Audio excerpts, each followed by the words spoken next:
kitabu cha Injili ya Luka sura ya 3 na ya 4. Naam, kanisa la Mungu, tumsifuni Yesu Kristo. Karibuni sana wapendwa, ni wakati mwingine tena mzuri ambao Mungu anatukutanisha mahali hapa kwa ajili ya kuendelea na kipindi chetu cha usomaji wa Biblia kwa njia ya sauti. Naitwa Mwalimu Petro na kualika mtu wa Mungu mahala popote ulipo uweze kuungana na sisi kwa kuandaa Biblia yako. Karibu. Itapendeza mno pale tunaposoma na wewe unasoma kwa kufuatilizia kwenye Biblia yako. Karibuni. Tusali tuanze rasmi usomaji. Kwa jina la Baba, la Mwana na Roho Mtakatifu. Amen. Tunakushukuru Mungu kwa ajili ya wakati huu wa leo ambao Bwana tunaendelea kupata nafasi ya kusoma neno lako. Tunaomba Roho Mtakatifu usimame na sisi, utusimamie Bwana, ili tunapoenda kusoma liweze kututia uzima. Tukinge na kila hatari zote za yule mwovu.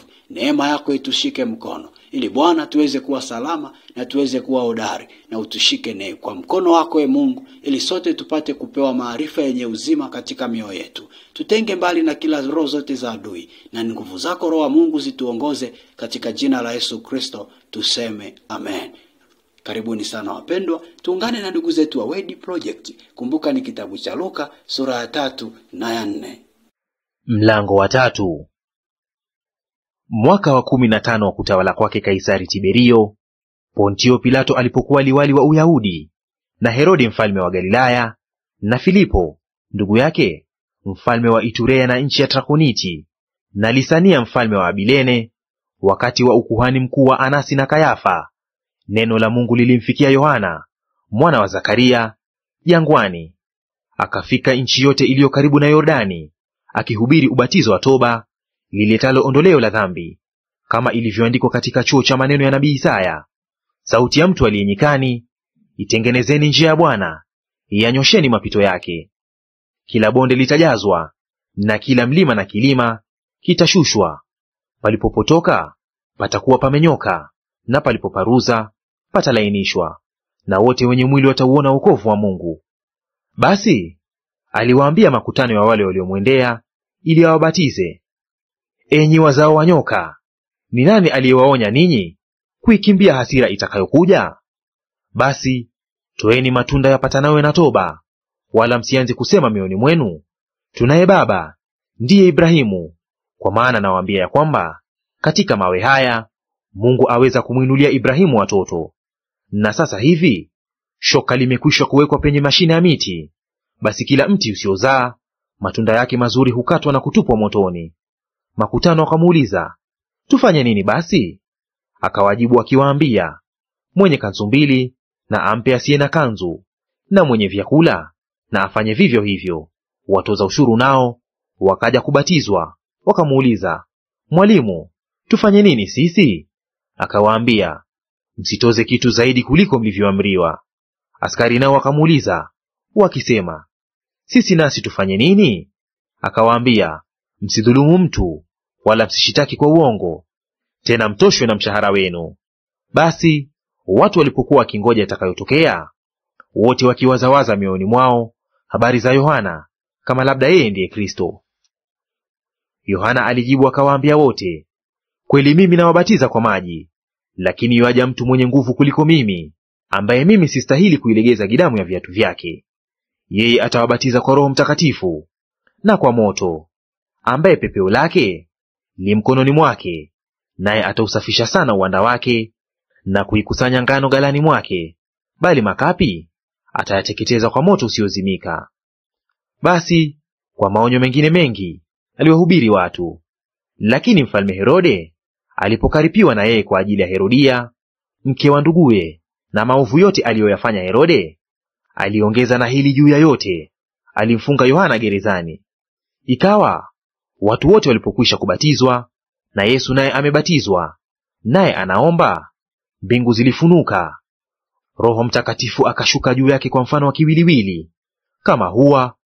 Sauti ikatoka mbinguni, wewe ndiwe mwanangu mpendwa wangu, nimependezwa nawe.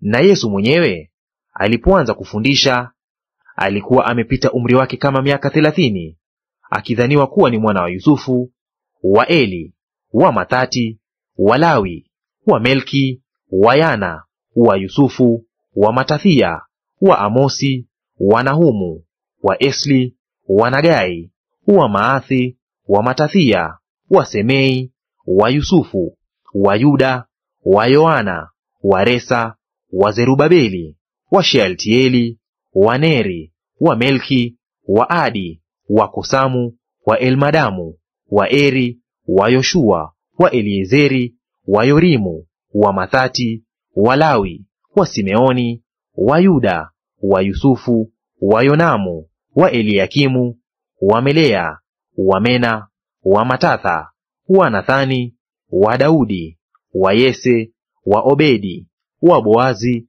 wa Salmoni, wa Nashoni, wa Aminadabu, wa Aramu, wa Hesroni, wa Peresi, wa Yuda, wa Yakobo, wa Isaka, wa Ibrahimu, wa Tera, wa Nahori, wa Serugi, wa Ragau, wa Pelegi, wa Eberi, wa Sala, wa Kenani, wa Arfaksadi, wa Shemu, wa Nuhu, wa Lameki, wa Methusela, wa Henoko, wa Yaredi, wa Mahalaleli, wa Kenani, wa Enoshi, wa Sethi, wa Adamu, wa Mungu. Mlango wa 4. Na Yesu hali amejaa Roho Mtakatifu alirudi kutoka Yordani, akaongozwa na Roho muda wa siku 40 nyikani, akijaribiwa na Ibilisi. Na siku hizo alikuwa hali kitu. Hata zilipotimia, aliona njaa. Ibilisi akamwambia, ukiwa ndiwe mwana wa Mungu, liambie jiwe hili liwe mkate. Yesu akamjibu, imeandikwa ya kwamba mtu hataishi kwa mkate tu. Akampandisha juu, akamwonyesha milki zote za ulimwengu kwa dakika moja. Ibilisi akamwambia, nitakupa wewe enzi hii yote na fahari yake, kwa kuwa imo mikononi mwangu, nami humpa yeyote kama nipendavyo. Basi wewe ukisujudu mbele yangu, yote yatakuwa yako. Yesu akajibu akamwambia, imeandikwa, msujudie Bwana Mungu wako, umwabudu yeye peke yake. Akamwongoza mpaka Yerusalemu, akamweka juu ya kinara cha hekalu, akamwambia, ukiwa ndiwe mwana wa Mungu, jitupe chini, kwa maana imeandikwa, atakuagizia malaika zake wakulinde, na ya kwamba mikononi mwao watakuchukua, usije ukajikwaa mguu wako katika jiwe. Yesu akajibu akamwambia, imenenwa, usimjaribu Bwana Mungu wako. Basi alipomaliza kila jaribu, Ibilisi akamwacha akaenda zake kwa muda. Yesu akarudi kwa nguvu za Roho, akaenda Galilaya. Habari zake zikaenea katika nchi zote za kando kando, naye alikuwa akifundisha katika masinagogi yao, akitukuzwa na watu wote.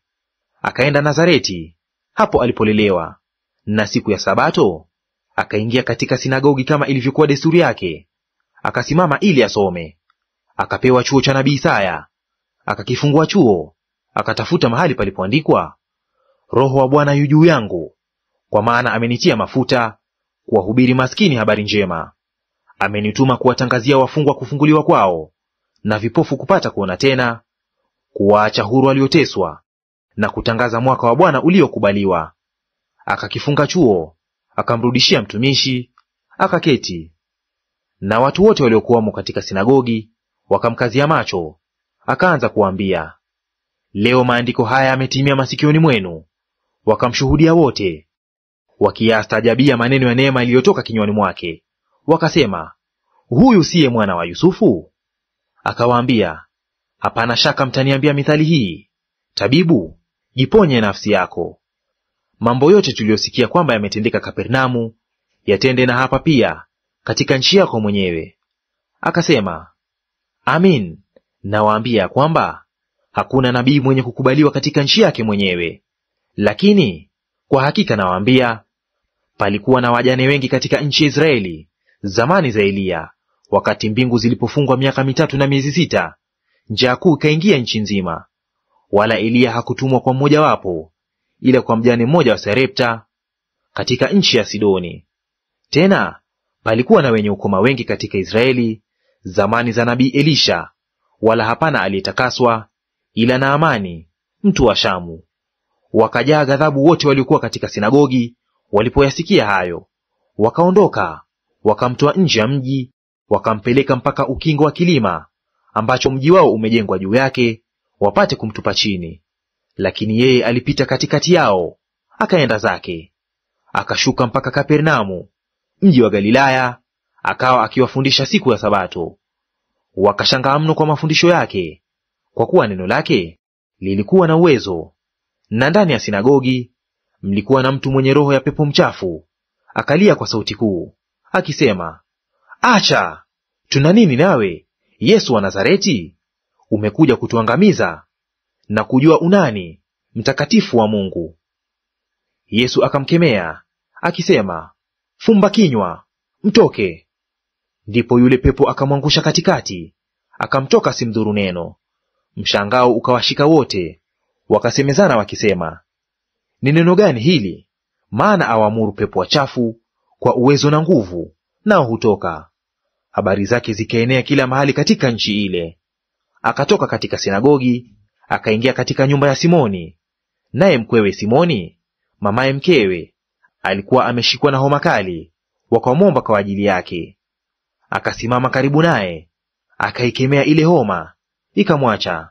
Mara hiyo akaondoka, akawatumikia. Na jua lilipokuwa likichwa, wote waliokuwa na wagonjwa wenye maradhi mbalimbali waliwaleta kwake. Akaweka mikono yake juu ya kila mmoja, akawaponya. Pepo nao waliwatoka watu wengi, wakapiga kelele na kusema, Wewe umwana wa Mungu. Akawakemea asiwaache kunena, kwa sababu walimjua kuwa ndiye Kristo. Hata kulipokucha, alitoka akaenda mahali pasipokuwa na watu. Makutano wakawa wakimtafuta, wakafika kwake, wakataka kumzuia asiondoke kwao. Akawaambia, imenipasa kuihubiri habari njema ya ufalme wa Mungu katika miji mingine pia, maana kwa sababu hiyo nalitumwa. Basi alikuwa akihubiri katika masinagogi ya Galilaya.